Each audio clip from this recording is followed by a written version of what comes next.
Pernah nggak sih kalian bingung, apa saja yang bisa membatalkan ibadah haji? Yuk, kita belajar bareng ondel-ondel supaya ibadah kita lancar tanpa halangan. Halo sahabat YouTube, selamat datang di channel kami. Semoga kalian semua dalam keadaan sehat, dan selalu diberkahi Allah Subhanahu wa Ta'ala. Jangan lupa ya, klik tombol like kalau kalian suka video ini, tulis komentar kalian di bawah, dan pastikan subscribe supaya nggak ketinggalan video menarik lainnya. Oh iya, sebelum kita mulai, yuk tulis sholawat kepada Nabi Muhammad Shallallahu Alaihi Wasallam dan keluarganya di kolom komentar. Jangan lupa juga tulis asal daerah kalian, biar kita makin dekat dan saling mengenal. Pada suatu hari yang cerah, di sebuah perkampungan Betawi yang ramai oleh suara anak-anak bermain dan tawa warga yang sedang gotong royong bersih-bersih lingkungan, tampak dua ondel-ondel kecil sedang duduk manis di bawah pohon mangga. Namanya Cimuk dan Cah Onyel. Mereka bukan ondel-ondel biasa, loh. Walaupun tubuh mereka besar dan wajahnya khas, mereka punya rasa ingin tahu yang sangat tinggi, terutama soal agama dan pengetahuan Islami. Hari itu, Cimuk tampak membawa sebuah buku besar bergambar Ka'bah di depannya.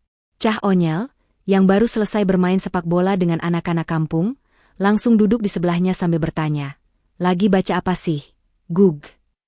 "Ini buku tentang ibadah haji, Yel," jawab Cimuk sambil menunjuk gambar orang-orang sedang tawaf di sekitar Ka'bah. "Aku pengen tahu, kenapa ibadah haji itu sangat penting, dan apa saja yang bisa bikin haji seseorang jadi batal. Soalnya kemarin, Abah Encep cerita kalau ada orang yang ibadah hajinya tidak sah karena melanggar rukun." Cah Onyel pun mengangguk, matanya membelalak penasaran. "Masa sih? Emangnya ada ya, orang udah jauh-jauh ke Mekah, udah ngeluarin banyak uang, capek-capek, tapi hajinya batal?" "Nah, itu dia yang aku pengen bahas hari ini, Yel," jawab Cimuk serius. "Ternyata dalam ibadah haji, ada hal-hal yang kalau dilanggar bisa menyebabkan hajinya tidak sah alias batal. Bukan cuma soal niat dan keberangkatan, tapi juga soal pelaksanaan ibadahnya." Cimuk membuka halaman buku dan mulai membaca keras-keras. Yang pertama, haji bisa batal kalau seseorang tidak mengerjakan rukun haji. Nah, rukun ini adalah inti dari ibadah haji itu sendiri. Ada 5 rukun haji yang wajib dilaksanakan: ihram, wukuf di Arafah, tawaf ifadah, sa'i antara Syafa dan Marwah, serta mencukur atau memotong rambut, tahallul. Kalau salah satu dari rukun ini tidak dikerjakan, maka hajinya dianggap tidak sah. Cah Onyel langsung mengangkat tangan seperti anak sekolah. "Berarti, misalnya orang udah ke Arafah, udah tawaf, tapi lupa sa'i, itu batal ya?" "Betul, Yel," jawab Cimuk sambil mengangguk. Banyak orang kadang terlalu capek atau bingung sama urutan ibadahnya, terus ada yang kelewat. Nah, padahal kalau sampai tidak sa'i, berarti dia tidak memenuhi salah satu rukun yang sangat penting. Haji itu ibadah fisik sekaligus mental. Kalau kita tidak siap dari awal, bisa-bisa malah ibadahnya nggak diterima. "Waduh, serem juga ya," komentar Cah Onyel. "Terus, apalagi yang bisa bikin haji batal?" Cimuk kembali membaca. Yang kedua, berhubungan suami istri sebelum tahallul awal. Ini juga sangat penting. Jadi gini, selama dalam keadaan ihram, termasuk saat masih dalam rangkaian ibadah haji, suami istri dilarang berhubungan. Nah, tahallul awal itu biasanya dilakukan setelah melempar jumrah akobah dan mencukur rambut.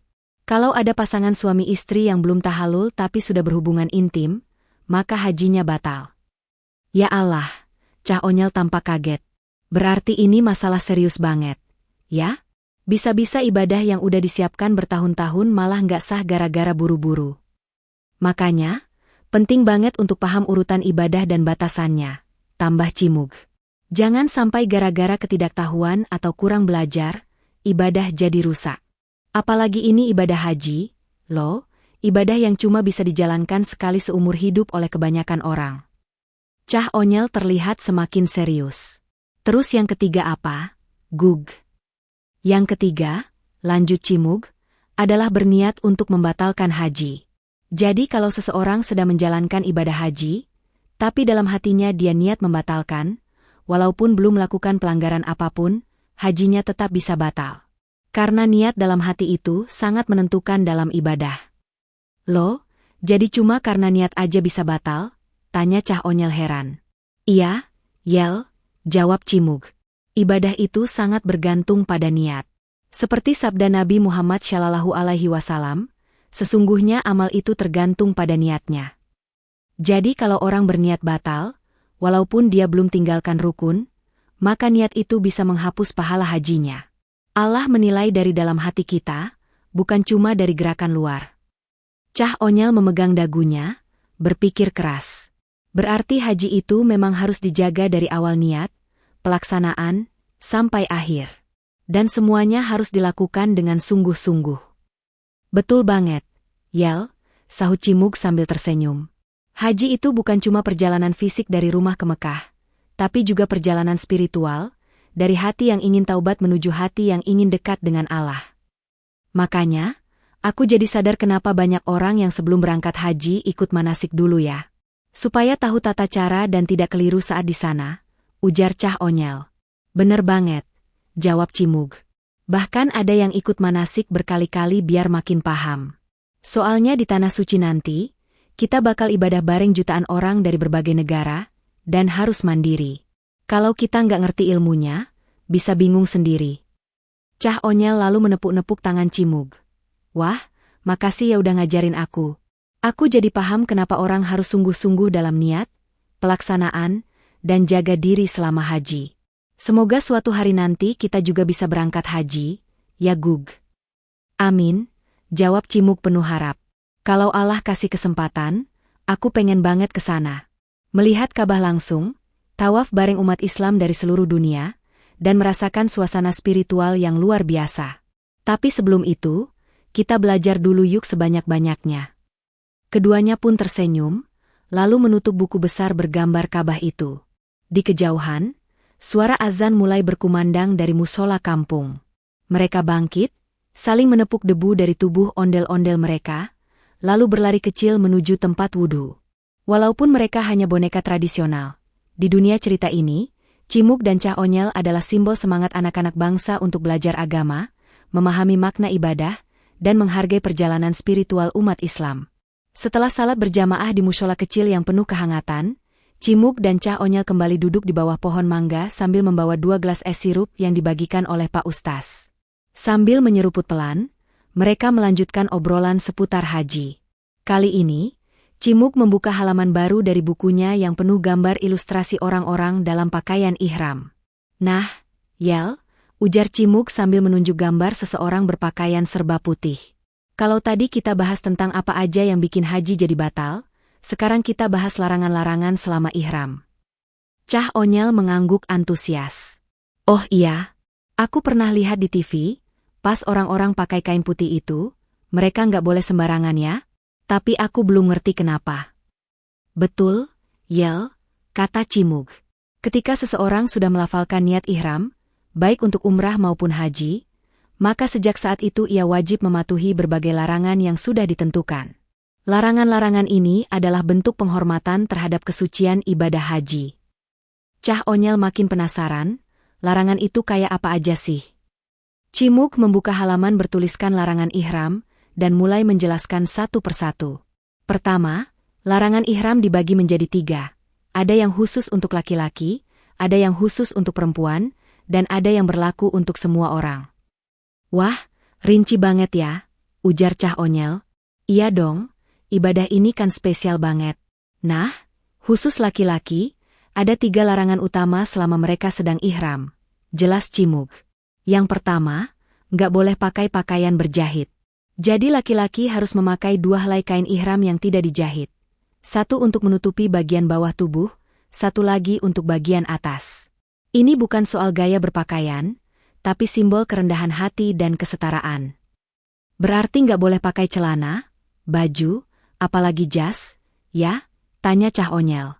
Betul. Semua bentuk pakaian yang dijahit atau disambung dan mengikuti bentuk tubuh itu dilarang.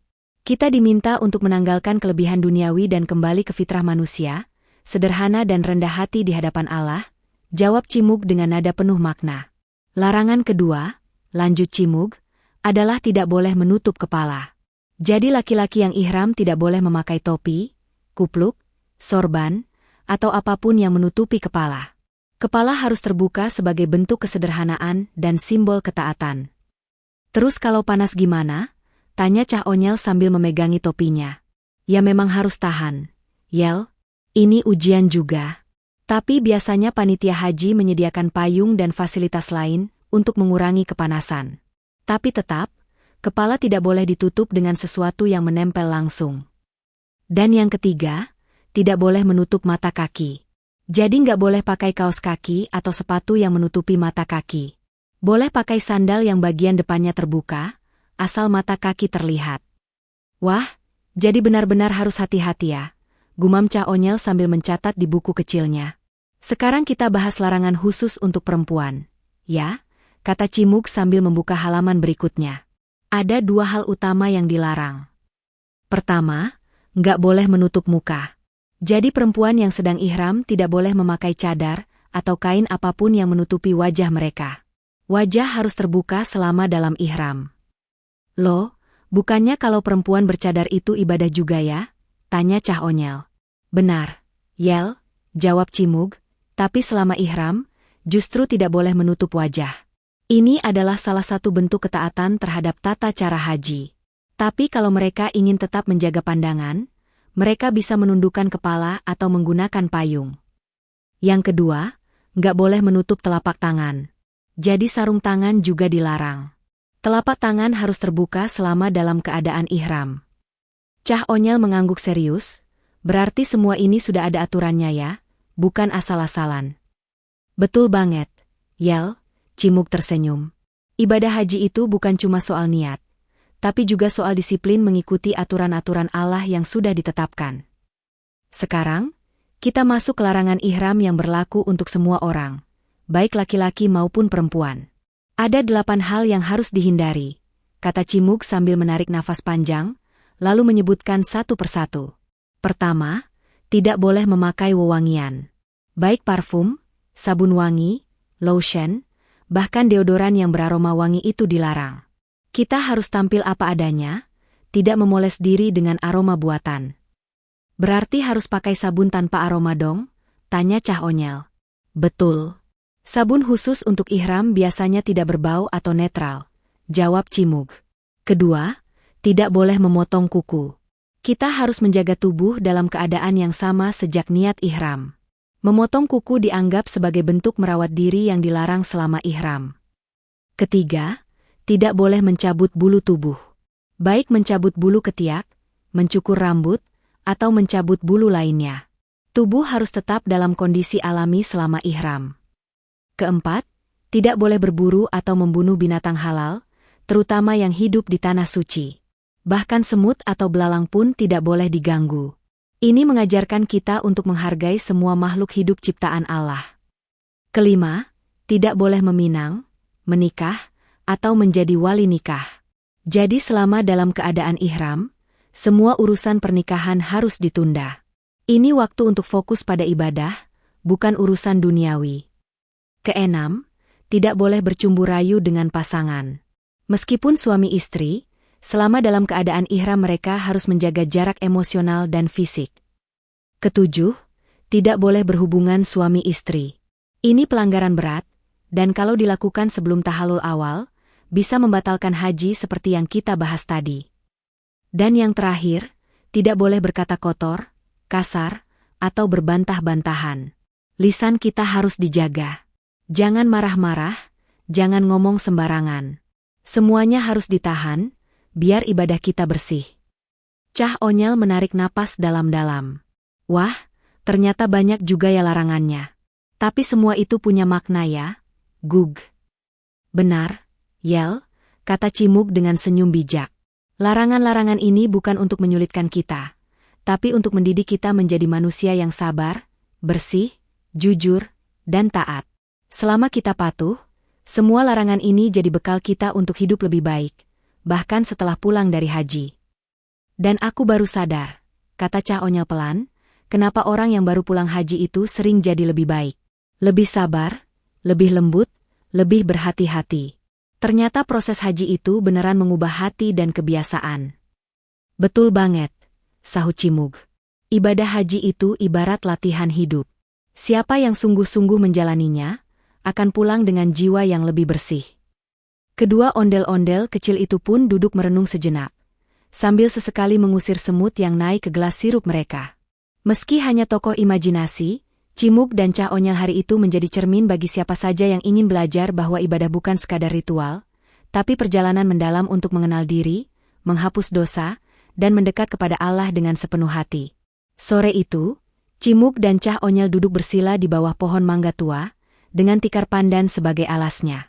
Suasana kampung mendadak berubah jadi kelas terbuka, karena anak-anak kecil berdatangan, penasaran sama cerita lanjutan soal haji yang disampaikan oleh dua ondel-ondel kebanggaan warga. Angin sore berhembus pelan, membawa aroma daun kering dan ketenangan yang pas buat belajar. Hari itu, topik yang dibahas adalah, apa yang terjadi kalau seseorang melanggar larangan ihram? Cah Onyel memiringkan kepala, lalu bertanya polos, "Gug, kemarin kan kita udah bahas apa aja yang gak boleh dilakukan waktu ihram. Tapi kalau ada orang yang gak sengaja ngelakuin larangan itu, gimana ya? Apa hajinya batal?" Cimug mengangguk, lalu menggeleng pelan. "Pertanyaan bagus, Yel. Jawabannya, gak semua pelanggaran ihram bikin haji batal, tapi tetap ada konsekuensi atau denda yang harus dijalani. Nah, dalam istilah haji, denda ini disebut dam." "Dam? Dam kaya bendungan?" tanya Cah Onyel polos. "WKWKWK. Bukan dam yang itu, Yel." Cimug tertawa geli. Dalam ibadah haji, dam adalah denda yang harus dibayar karena melanggar aturan, termasuk larangan saat ihram. Dam ini bentuknya bisa menyembelih kambing, atau berpuasa, atau bersedekah kepada fakir miskin di tanah suci, tergantung seberapa berat pelanggarannya. "Wah, jadi serius juga ya?" gumam Cah Onyel sambil nyoret-nyoret tanah pakai ranting. Cimug pun mulai menjelaskan satu persatu jenis larangan ihram dan konsekuensinya kalau dilanggar. 1. Memotong rambut dan kuku. Pertama, kalau orang yang sedang ihram memotong rambut atau kukunya, padahal belum tahallul, belum selesai ibadah hajinya, maka dia wajib bayar dam. "Wajib langsung?" tanya Cah Onyel. "Nggak langsung. Tapi kalau sengaja dilakukan dan tanpa sebab yang dibenarkan, ya wajib dam. Tapi kalau misalnya ada kutu di rambut atau rambutnya rontok sendiri, itu nggak termasuk. Bahkan kalau sakit dan harus potong rambut karena alasan medis, damnya bisa diganti dengan puasa 3 hari atau bersedekah kepada 6 orang miskin, atau nyembelih kambing, pilih salah satu." 2. Memakai wewangian, parfum. Larangan kedua, pakai parfum. Waktu ihram, kita nggak boleh pakai segala bentuk wewangian, baik di badan, pakaian, atau rambut. Kalau ketahuan pakai parfum, entah karena lupa atau iseng, damnya sama, sembelih kambing, puasa, atau sedekah. 3. Memakai pakaian berjahit, untuk laki-laki. Nah, ini penting buat cowok, kata Cimug sambil tunjukkan ilustrasi. Kalau laki-laki ihram, nggak boleh pakai baju berjahit. Maksudnya bukan cuma baju yang dijahit kayak baju biasa, tapi semua pakaian yang dibentuk sesuai tubuh, kayak kaos, celana, celana dalam, bahkan sarung tangan atau kaos kaki. "Kalau jaket?" tanya Cah Onyel. "Itu juga nggak boleh, Yel. Pokoknya harus pakai 2 helai kain ihram yang tidak dijahit, 1 buat bawah, izar, dan 1 buat atas, rida. Kalau melanggar, ya lagi-lagi kena dam." 4. Menutup kepala, untuk laki-laki. Laki-laki juga nggak boleh menutup kepala, misalnya pakai topi, peci, atau sorban yang menutupi seluruh kepala. Tapi boleh pakai payung atau berteduh di bawah atap. Kalau perempuan boleh nutup kepala ya? Cah Onyel bertanya. "Boleh. Perempuan justru harus pakai hijab, tapi nggak boleh nutup wajah dan telapak tangan. Itu perbedaan penting." 5. Menutup wajah, untuk perempuan. Nah ini, khusus perempuan. Menutup wajah dengan cadar atau masker yang menempel langsung ke kulit wajah juga termasuk pelanggaran. Tapi kalau pakai masker medis karena pandemi atau alasan kesehatan yang mendesak, insya Allah dimaafkan, atau bisa dam ringan. 6. Membunuh hewan. Selanjutnya, orang ihram nggak boleh bunuh hewan. 7. Melamar, menikah, atau menikahkan. Pas lagi ihram, kita juga dilarang melamar, menikah, atau menikahkan orang lain. Jadi nggak boleh main akad-akad cinta gitu di tengah haji. Nggak ada kisah nikah di Arafah ya, ujar Cimug sambil tertawa geli. 8. Bersetubuh. Nah, ini larangan paling berat. Kalau seseorang dalam keadaan ihram, lalu bersetubuh dengan pasangan, terutama sebelum wukuf di Arafah atau sebelum tahallul pertama, maka hajinya batal. Dia wajib bayar dam besar, dan hajinya dianggap tidak sah. Wah, serem banget, ujar Cah Onyel sambil menutup mulut. Makanya, ini larangan berat. Bahkan kalau hanya sekadar bercumbu, bersentuhan dengan syahwat, peluk-pelukan, atau ciuman, meski belum bersetubuh, tetap dosa dan bisa kena dam. Cah Onyel tampak tercenung.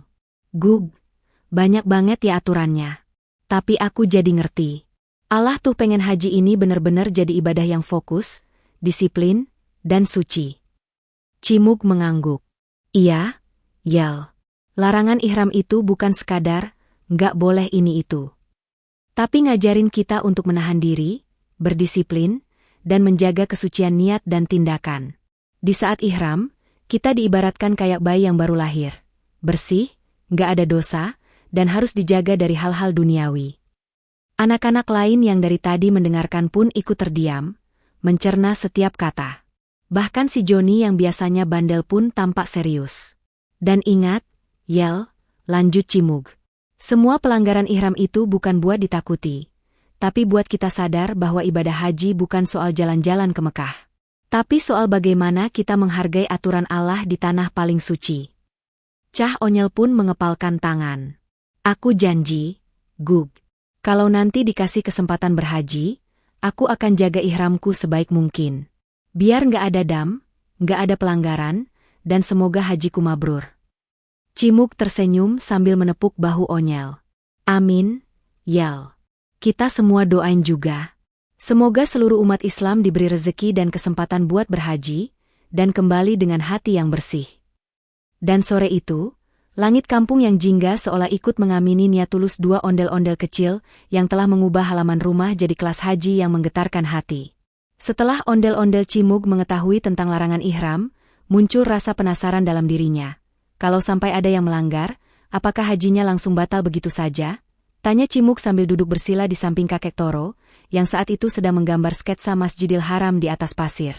Kakek Toro pun tersenyum, lalu berkata, Wah, tidak semua pelanggaran langsung membatalkan haji, Cimug. Ada yang bisa ditebus dengan dam. Mendengar kata, dam, Cimug langsung memasang ekspresi bingung. Dam? Dam itu makanan atau nama orang? Kek? Kakek Toro pun tertawa kecil, lalu mulai menjelaskan dengan sabar. Dam dalam ibadah haji bukan makanan, Cimug, apalagi nama orang. Dam itu adalah denda atau tebusan yang dibayarkan oleh jemaah haji yang melanggar larangan ihram, atau tidak melaksanakan salah satu dari wajib haji. Dam ini harus dibayarkan dalam bentuk menyembelih hewan ternak, seperti kambing, sapi, atau unta, dan dagingnya diberikan kepada fakir miskin yang tinggal di tanah suci Mekah. Cimug terbelalak, berarti harus menyembelih hewan beneran. Kek? Bukan cuma bayar pakai uang? Kakek Toro mengangguk. Betul sekali. Bahkan, dam tidak sah kalau dibayarkan dalam bentuk uang atau dibayarkan di luar tanah suci.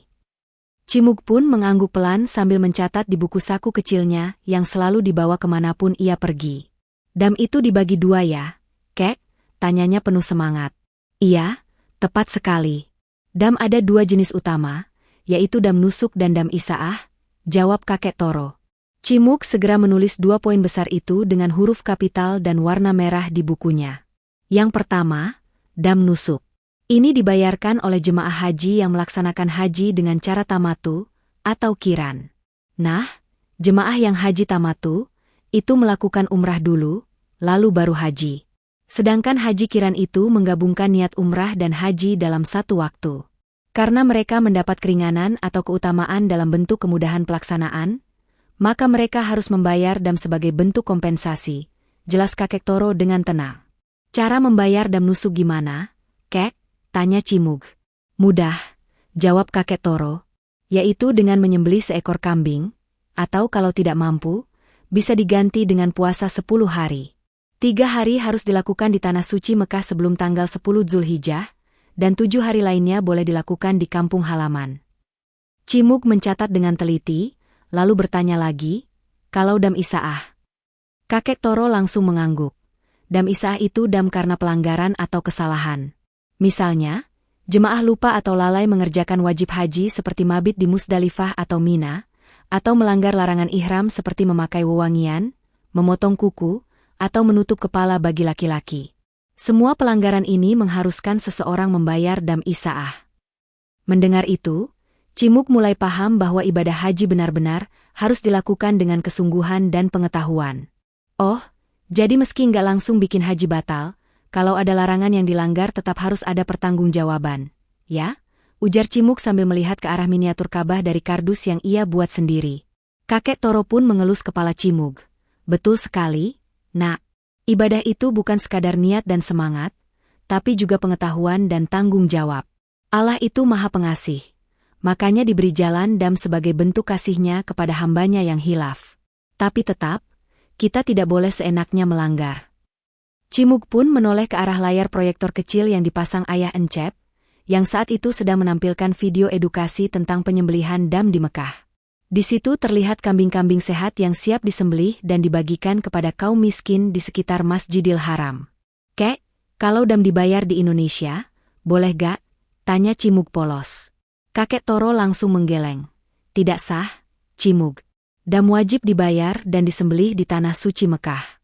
Tidak bisa diganti di tanah air, dan tidak bisa digantikan dengan uang langsung. Tiba-tiba, ondel-ondel lain, si Ivo, datang sambil membawa brosur bergambar kambing. Cimug, kamu lihat ini? Ada harga paket dam online nih. Cimug langsung panik, jangan-jangan itu nggak sah. Vo, dam harus disembelih langsung di Mekah dan diberikan ke fakir miskin di sana, bukan sembarangan beli dari brosur. Kakek Toro mengangguk. Pinter. Kamu benar, Cimug. Walaupun zaman sekarang banyak tawaran dam lewat online, kita harus pastikan bahwa prosesnya sesuai syariat. Disembelih di Mekah dan disalurkan ke yang berhak di sana. Cimug pun menutup bukunya dengan puas. Ia sekarang tidak hanya tahu tentang larangan ihram, tetapi juga tahu bagaimana konsekuensi dari pelanggarannya, dan bagaimana Allah memberikan jalan keluar melalui dam. Berarti kalau orang melanggar, enggak langsung habis harapannya. Kek? Tanya Cimug. Betul, Nak. Allah itu Maha Pengampun, tapi kita juga harus belajar, bertanggung jawab, dan tidak sembarangan saat menjalankan ibadah.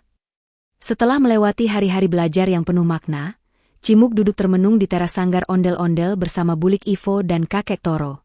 Mereka bertiga baru saja selesai mengadakan mini simulasi manasik haji yang dibuat ala-ala di halaman belakang. Ada replika Ka'bah dari kardus bekas kulkas, padang Arafah dari terpal plastik putih, dan jalur sa'i yang dibentuk dari 2 kursi plastik. Cimug masih memegang buku catatannya sambil melamun, lalu berkata pelan, Kek, ternyata haji itu bukan cuma jalan-jalan ke Mekah ya, tapi perjuangan menahan diri, menjaga sikap, dan benar-benar ngerti aturan dari Allah. Kakek Toro mengangguk dengan mata berkaca-kaca. Benar sekali, Cimug. Haji itu bukan sekadar rukun Islam yang kelima. Haji adalah perjalanan ruhani, perjalanan totalitas seorang hamba menuju keikhlasan, ketaatan, dan ketundukan. Makanya Allah kasih aturan, kasih larangan, dan kasih solusi lewat dam. Semua itu untuk mendidik kita agar makin dekat samanya. Bulik Ivo yang sedang membetulkan mahkota ondel-ondelnya menimpali. Dan lucunya, kita sering fokus ke baju ihram dan oleh-oleh, tapi lupa bahwa selama haji, kita gak boleh berkata kasar, gak boleh marah-marah, gak boleh menyombongkan diri. Itu berat loh. Cimug mengangguk dalam-dalam. Iya, Vo. Apalagi yang paling berat menurut aku tuh, menahan emosi. Kadang cuma gara-gara ngantri di kamar mandi, bisa meledak. Padahal, satu kalimat kasar saja bisa jadi pelanggaran. Dan semua itu dicatat. Allah gak pernah tidur. Jadi setiap langkah, setiap niat, setiap kata, semua dihitung. Kakek Toro tersenyum lalu membuka mushaf kecilnya. Makanya, Cimug, orang yang pulang dari haji disebut haji mabrur bukan karena oleh-olehnya banyak, tapi karena ibadahnya diterima, akhlaknya berubah, dan dia pulang membawa hati yang bersih. Haji mabrur itu tidak ada balasannya kecuali surga. Bulik Ivo menatap ke langit sore yang mulai berubah jingga. Terus, Kek, kalau ada orang yang udah bayar mahal-mahal, niatnya udah bulat, tapi karena gak ngerti aturan, hajinya malah gak sah gimana? Tanya Ivo pelan. Kakek Toro menarik napas dalam-dalam. Itulah pentingnya ilmu sebelum amal. Banyak orang berpikir yang penting sampai ke Mekah, tawaf, sa'i, lalu selesai. Tapi padahal, kalau tidak mengerjakan rukun haji, atau melakukan hal yang membatalkan haji seperti berhubungan suami istri sebelum tahalul awal, maka hajinya batal. Dan kalau seseorang berniat membatalkan haji di tengah jalan, ya otomatis ibadahnya gak sah. Ini berat, tapi ini kenyataan. Mendengar itu, Cimug memeluk buku catatannya erat-erat. Ia merasa ada tanggung jawab besar untuk menyebarkan ilmu ini, terutama ke anak-anak lain dan orang dewasa yang kadang hanya melihat haji dari sisi glamornya saja. Kek, Fo, aku pengin banget suatu hari bisa ke Mekah. Tapi bukan cuma pengin foto di depan Ka'bah. Aku pengin ngerti, kenapa Allah melarang ini, memerintahkan itu. Aku pengin bisa jalani ibadah dengan kepala tunduk dan hati tenang, ucap Cimug sambil tersenyum. Bulik Ivo terharu dan memeluk Cimug. Insya Allah ya, nak, kalau niatmu lurus, Allah pasti kasih jalan. Mereka pun mengakhiri sore itu dengan sholawat bersama dan doa. Di balik wajah lucu dan ceria ondel-ondel seperti Cimug, tersimpan hati yang besar dan semangat belajar yang tinggi. Cimug sadar, haji bukan sekadar seremonial tahunan, tapi perjalanan jiwa yang butuh ilmu, kedisiplinan, dan keikhlasan. Larangan ihram, jenis dam, dan segala hal tentang manasik bukan sekadar aturan kaku, tapi cara Allah mendidik manusia untuk menjadi lebih baik. Nah, teman-teman semuanya, itulah tadi kisah seru sekaligus penuh makna dari ondel-ondel Cimug yang belajar memahami larangan dalam ibadah haji dan jenis-jenis dam. Ternyata, ibadah haji itu bukan hanya soal niat dan semangat saja, tapi juga tentang pengetahuan, tanggung jawab, dan ketundukan kita pada aturan Allah. Dari Cimug, kita belajar bahwa memahami aturan haji itu sangat penting agar ibadah kita diterima dan tidak sia-sia. Buat kalian semua yang nonton video ini, jangan lupa tulis sholawat untuk Nabi Muhammad dan keluarganya di kolom komentar, serta tulis juga asal daerah kalian biar kita bisa saling menyapa dan kenalan. Sholawatnya bisa seperti, Allahumma shalli, ala Sayyidina Muhammad wa, ala ali Sayyidina Muhammad. Kalau video ini bermanfaat, jangan lupa like, komen, dan subscribe ya, karena akan ada banyak lagi kisah edukatif lainnya dari Cimug dan teman-teman. Share juga video ini ke teman-teman kalian, terutama yang mau berangkat haji atau umroh, biar semakin banyak yang ngerti aturan haji dengan cara yang asyik dan mudah dipahami. Sampai ketemu di kisah ondel-ondel berikutnya. Wassalamualaikum warahmatullahi wabarakatuh.